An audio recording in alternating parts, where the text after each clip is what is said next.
Hello. Hey everybody, my name is Brian, known in some circles as Mondo Grandetti, and that's not a statement of opinion or a religious belief, that is a fact. And I'm being joined by my compadres, the NHO team. I'm Adam. Jess. I'm Gio. The young gun, Gio. What's up? Gio. Every vlog's gonna have one, man. Alright, we're getting ready to jump right into this. Follow along, please. There should be a little link at the bottom of the screen. There's some text, neverhandover.blogspot.com. The complete list is on the blog, so you can follow along at home. But we're going to be talking today. We watched over 200 matches for the WCW Nitro Best of Project, and we're going to be discussing some of our findings. The ballots were recently submitted, and we have the final results thanks to our compiler and statistician, Jesse. Hard work, kudos. You got to pay good money for that. But basically, Was it Monopoly money? Oh, hell no. But basically, we're going to talk about some of the matches now. And this is not pre-rehearsed. We do have some notes that we've all worked on independently of each other. But all this discussion is raw. We all watched the set on our own time. Yeah. So us discussing these matches, this is the first time any of us have expressed our opinions. And they do not always match up. True. They are all over the board. We're four unique individuals. So what do we want to do first, guys? Well, should we briefly talk about what ranked at 200? Yeah. Yeah. Nature Boy Ric Flair against 6. Yeah, that was absolutely horrendous. It was how only, long, what, how long did it go? 90 seconds? 90 Before- seconds Yeah, long? something like Yeah. that. You know, Before Nash and Hall's egos crept down, we don't have. Yeah. I will Into say that. this briefly, though. Six is a guy that's like RVD. He's known in the business for his errant kicks. You know, like he actually catches people in the face with his offense. And for the first 90 seconds or so, like, it was funny watching Ric Flair backpedal as Six was throwing spin kicks and roundhouses at his big nose. So, like, at first I was like, I'm digging this. I want to see where it's going to go. That was what I thought too. I was like, this has some potential here. And then the NWO ran out, and man, so yeah. It ended just like that fight with his third wife. Chaos. No restraining orders were, No. were levied. So moving up. Number What's 184, this isn't really a big point of contention, but I'm just curious. We all, Oh, okay. roughly, more or less, had something different in our final slot, our number 200 spot, the lowest of the low. This was a match that Adam had as his lowest of the low. Certainly it wasn't great because it had a terrible finish, and I'm talking about Randy Savage, Roddy Piper. It's number 184. Jesse, you had it the highest at 146. I did. And I think I kind of can tell where you're going to come from as far as your explanation. It was a wild brawl. And you know what's cool funny to is see that these two guys. I watched this mere days before Macho Man's passing. I watched it one day Wow. before his passing, Okay. literally the night before. And it just stuck out to me. I was like, I really dug the hell out of this guy when he fought people. Yeah. And that's basically all he did. Him and Piper were just fighting. And there was that trademark, that spot of Piper's. He's done this throughout the years Yeah. to many valets and managers, where Elizabeth scratched his back, which, Right. you know, I saw the scratch marks. That was, you know, legit. And he spins her around and gives her the kiss, Right. which was just like a fun moment. But Adam had it at his very last spot, and I just curious. It just didn't work for me. I mean, I honestly thought Ric Flair and 6 I had Ric Flair and 6 at 199. I thought, you know, like you said, Flair and 6 backpedaling, you know, and for the 90 seconds that match went, I thought that was much better than Randy Savage and Roddy Piper. I just couldn't found no value in Savage and Piper whatsoever. Well, I mean, we'll have to agree to disagree on this one. I did like the brawling portion early, but, I mean, it did have what Brock Lesnar in his book, Death Clutch, would call a fuck finish. And we're going to talk about a lot of those on this set. It's almost as bad as Texas for those. Now 178 is another point of contention. War Games 2000, it was a colossal wreck. You know what, though? You almost have to watch that. No, if you I mean, haven't I was- seen it. Yeah, that's what I was going to talk about. Is it was my 118, and I kind of just dawned on me why. It was because it was such a novelty. You know, I didn't know what the hell was going to happen. You know, and I knew that we were going to get some kind of screw job with Russo in there, but And like I knew, I wrote a note that the day before the ballots were received, Gio was at my house, and he was I hated it. He was bagging on the match, and he was actually the highest vote getter for that. He had it at 118. Jesse had it back at 189. Adam and I had it in our 170s. I think the thing that sticks out like a sore thumb to me about this match particularly is the finish. Yeah. Kevin Nash rubbed me the wrong way at least a half dozen times throughout the set. He's quite bad. And this was one of those times where at the end of the match, there's some hard work, but he basically just steps out of the cage. Everybody just kind of Yeah, like... that's What? Yeah. No, they go. Yeah, count it down. Ah. And then he... the part I that actually, pisses you off so I actually much. reviewed that match like about 2 years ago, and I reread my review. And Nash actually, when he enters the cage for his entrance, actually looks in the camera and says, "I ain't moving," and he doesn't. He doesn't do a damn He kept thing. his word for once. I bet all those cruiserweights wish that would have happened to them. Yeah, but yeah, he just stood there, and it was just atrocious. Yeah, and the brawling in the middle of the match, up in the top of the cage, and random interference from the Harris boys. What the hell were they doing in there? So I just I would just like to see Yeah, any other promotion. that was another odd thing, though. I mean, is it that was interesting, but it just was. I forget the exact number, but I do remember another thing that was odd about it was that it was a handicap match. And it was like a 5 on 4 or 6 on 5, but the faces had the advantage. Yeah. You know, the heels should always have the advantage. The heroes are fighting with their backs against the wall, and there was like an additional good guy. So that again, no forethought probably. And the announcers were shocked too. Like when Chronic came out, and they were like, "Wait, both of them?" Then I thought they were going to meld them together into one person. Mark Madden was yelling at top of his lungs, "This isn't legal! This isn't legal!" Oh man, moving on, match 167. We have talked about this a bit off camera. Ultimo Dragon and Eddie Guerrero from late December of 1997. Wow, happy birthday. Happy birthday. I had it at 60. All the other guys had it in their late 100s. Like Jesse had it actually at 194. Almost the bottom, yeah. Now Jesse's explained his reasoning. He can air it now. It was just too short. My reasoning is I hold them in no ill will. Obviously, two great competitors.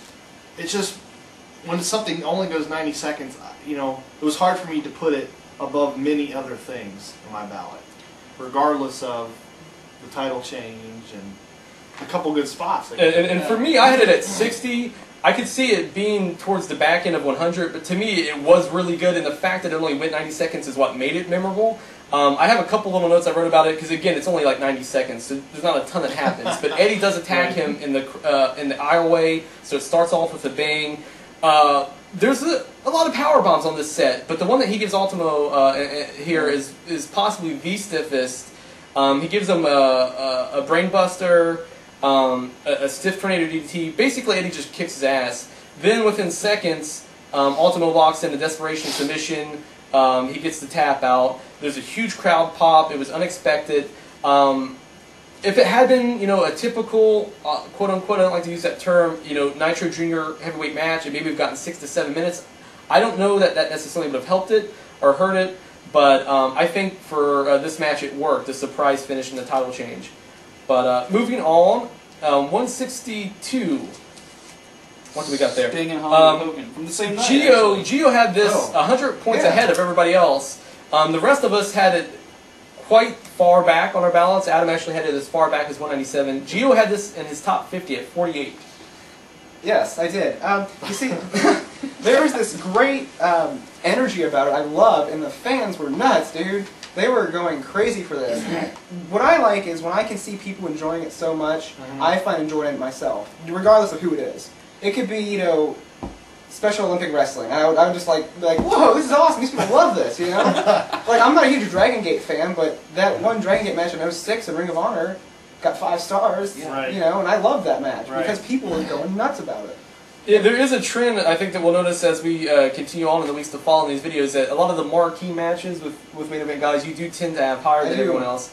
And this one, I think, being one of the most obvious examples of that. Such great energy. There's a thing, though, there's a thing about that match, if you lived it, live, which I don't know if you, I didn't know. When all this happened.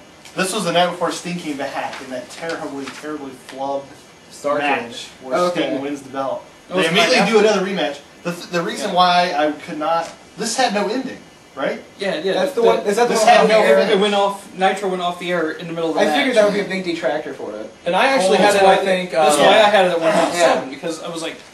Right. And I was the one that actually had it second highest, but I still had it at 148. And the thing was, I remember when I was watching it, I was kind of getting baited into it. I was enjoying it up until then. I can And I think the problem with these marquee matches is that this is a free TV show. These are big money-making names. Right. A lot of times you're not going to see somebody go down clean, which is a big sticking point for me. Because when you're looking at 200 matches to differentiate, for me, ultimately, crowd heat's important. There's a lot of components that we're talking about. Yeah. Ring, technical ability, etc. But for me, one of the main ingredient is the finish. And obviously that one really hurt that match. Let's go ahead and jump ahead just one or two. Number 161, Jesse and I had it 70 to 90 points higher than our friends Adam and Gio. What should we say about this? I thought Juventud stood out like a sore thumb in this. Yeah, I thought he was as far as good or bad. Well, the good, like, okay. you know, like, he just did not belong here. It was weird for me to see Juventud in with these guys. Yeah, I thought Hoovy was the bright star of the match. Right, it was like, you know... I think they were going for, like, he's the new giant killer. Is that what was going on? on? You know, I think so. I mean, Adam had it back as far as 192, and here's my, going back to the finish part, and... You know, this was one of the matches that was recommended to us from, I'm affiliated with multiple message boards. I don't like to say it too loudly. I don't know who might be listening. But no, somebody did recommend that we see this match. And when I saw it on paper, I thought, that's interesting. Yeah. And the reason I like this better than some matches that we'll talk to later on, including some marquee matches, the work was solid. I mean, it might not have been the most memorable match ever, but they worked hard. The meat of the match was fine, and it had a clean finish. Those two ingredients, to me, automatically elevated over a lot of stuff in my bottom 60 to 70, because those matches would be matches that had no finishes or insulting ones. Something that stuck out to me watching this was somebody I usually loathe, who was Horace. I thought actually kept the whole thing. And he was a decent base tied together. Yeah. He was there with Hoovy the whole time. Reese was just kind of like a giant caveman. Yeah. Not really sure, should I go down? Should I sell this? But for a match that really, you know, we didn't really know the context going into it, I thought that it did work above its I figured it out, as far as which was, they did a good job telling that story. I figured and out the crowd was higher for this happening. than you would think, I think. Yeah, it was definitely a pro movie. An argument. Right, and it was also to help build up Hoovy and Reese for the Great American Bash pay-per-view. Wow. Which I was just like, what? But Why you just hated this, didn't you? Yeah, I did not like this match at all. I mean, Hoovy, like I said, Hoovy was the best part of the match. Well, let's flip here, because the next match is a match that Adam had quite higher than the rest of us. He had this match a minimum of 60 points higher than anybody else. And my only note on the side here, and I didn't need to write it down, I remember it quite well, is that it had a particularly shitty finish for this match. Road Warriors and Harlem Heat, we're talking about match 160. Adam, take the floor. Yeah, you're right. The finish was shitty, but I just thought it was just a great fight. Now, you had it at 74. Jesse, you had it at 179. There was a 105-point difference there. Elaborate on this finish that we're speaking of. The finish was basically... Animal caught one of the Harlem Heat with an errant boot.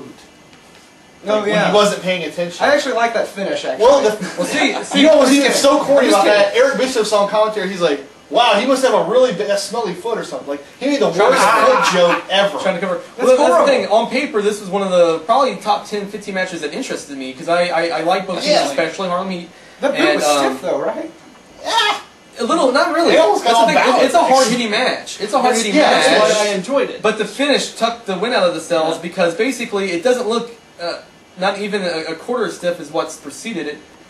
And yeah, he's like draped over the ropes, and Animal kind of gives him a lazy kick, and he just falls down.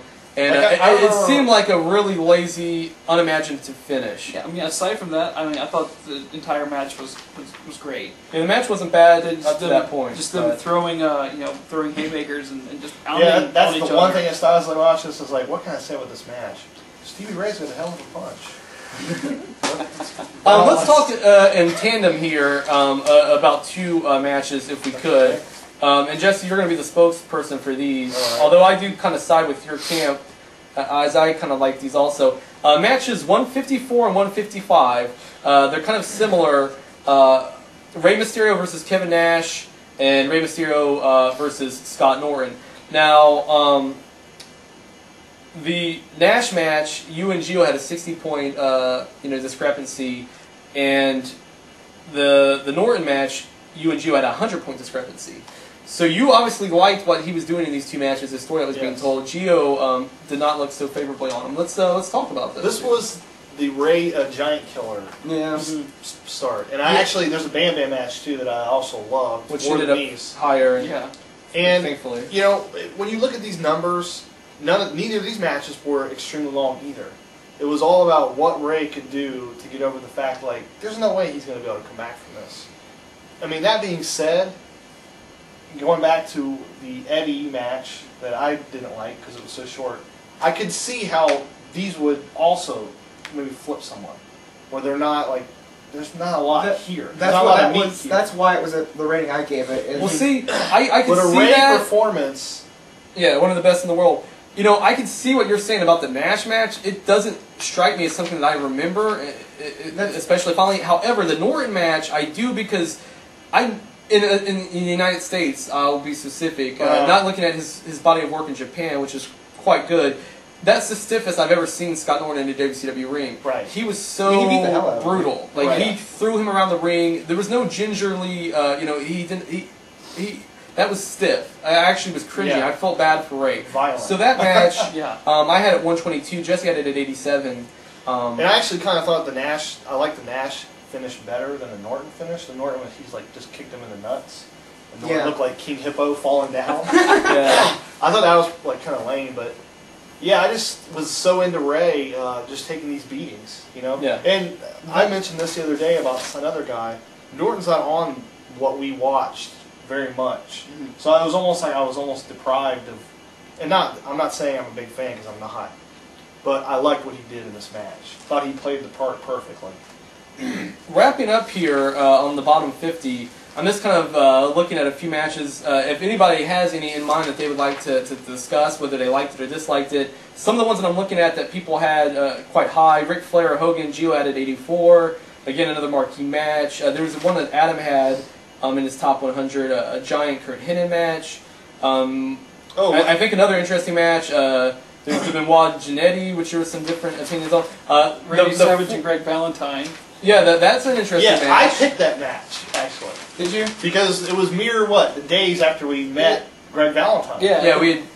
And I was like, shit, Valentine worked Savage. And when you watch it, it was Valentine's WCW debut. Yeah. And I remember the commentator saying, you know, Savage is going into this next pay-per-view getting a world title match. And I thought what they did up until the ending, I liked a lot. It's pretty stiff. It was very violent. No surprise. Yeah. Savage loves to take a beating. Just the ending was so incredibly, mind-numbingly stupid. It definitely knocked it down a bunch of pegs for me. You liked it even more than I did. Yeah, I mean, I did. I mean, I can agree with everything you said. I mean, even the finish I thought was pretty bad, but it's tough for me to actually recall exactly what happened. I watched it 3 months ago. Here's what happened. Valentine suplexed Macho Man. Oh. Savage doesn't even sell it. Just I remember that, yes. Goes to the top and elbows it. I hated that part. Yeah. Very strange. Let's real quick here. I'm not sure as far as time constraints where we're at this point, but let's real quickly here, just a sentence or two, some verbiage. Let's talk about some of these bottom of the barrel matches. Right.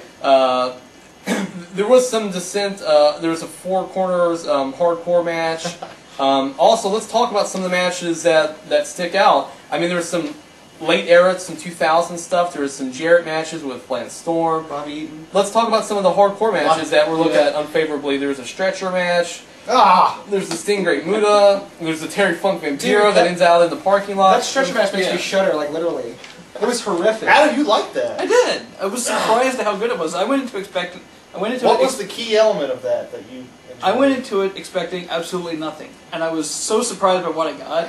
Where's that on the list at? It was It's 190. Yeah, 190. Me and you actually had that almost near the bottom. Yeah, I was just so surprised because it's 2000 WCW, and you know, very very low expectations, especially DDP and Mike Awesome. I remember how terrible their ambulance match was on Bash 2000. So that was an early match for me. I've seen it several months back. I think the one thing that I can cull from that experience was that DDP, like, it almost seemed like they were burying him subtly. Yeah, because he really gets his ass beat, and right when you think you're gonna have that moment where the face comes back, no, he just gets beat down more and more until he's like, you know, beat into a crack in the ground. Like, Austin went over him huge Yeah. in that match. And that just seemed odd to me. That might have been that New Blood stuff. I think it was. Yeah, there was some Russo. So they were, I think they were. stuff. Yeah, hiring it them. screamed Russo to me. Now, is this Goldberg Hogan that's at 173? Is that the Well, that's the title Georgia Dome? change. Yeah, that's the Georgia Yeah. Dome. You know what? I was really. That was a sick crowd, dude. That's It was, the but biggest crowd that they great ever crowd, drew, yeah. I think. yeah, it was. You know, the crowd didn't matter to me in this one. It was Yeah. just, what was going on here? Goldberg did literally score about 2 moves, and that's how he won the title. Yeah. Hogan just kind of prancing around. Why did Kurt Hennig come out and get diamond cut by Karl Malone? This Publicity. It was publicity. I don't know. I don't know what happened. That's a publicity stunt, I think. You know what? This The being mailman. such a big match kind of made me even drop it lower. Yeah. I was like, I thought this was something else. This is not what I remembered. Did you want it to be like? It was did you actually want it to be worse like than I the remember it. I thought there was more. Hmm. You know. There's a Duggan Goldberg match, which Jesse was Which the I think highest I like score for at 163. I wanted to like it a lot more. It was There our just wasn't enough 193. There just wasn't enough there.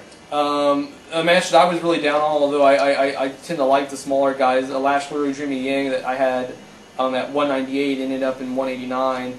It was just the worst example of that style. I'll tell you. There's a lot of soulless moves, and a lot of them didn't even land. Car crash correctly, after so- car crash Yeah, exactly. on that one. I'll tell you why it was at my 147 was simply because it was a change of pace in the set, and it struck me as something. Yeah, this is kind of memorable for me, but not in necessarily a good way. You know, but still, it was. So you put a memorable bad match? No. Oh. No. It was Because I mean, I can understand that to an extent, but there's stuff from that era that no, that was a I terrible think year. because like Yeah, it was a like terrible year. R159, Shane Helms and Shannon Moore, I think would be a better example of Yeah. what you're saying. And I remember seeing Yang and thinking, like, shouldn't he be in the power plant still? yeah, I mean, man, it was he's pretty really, colorless. Well, guys, let's go ahead and wrap it up. Watchers at home, followers of the vlog, thank you for your support. And check back in a week as we go over match 150 to match 101. Cool. See you then. I have to piss really bad. What do you mean the outtakes? Oh God, please don't.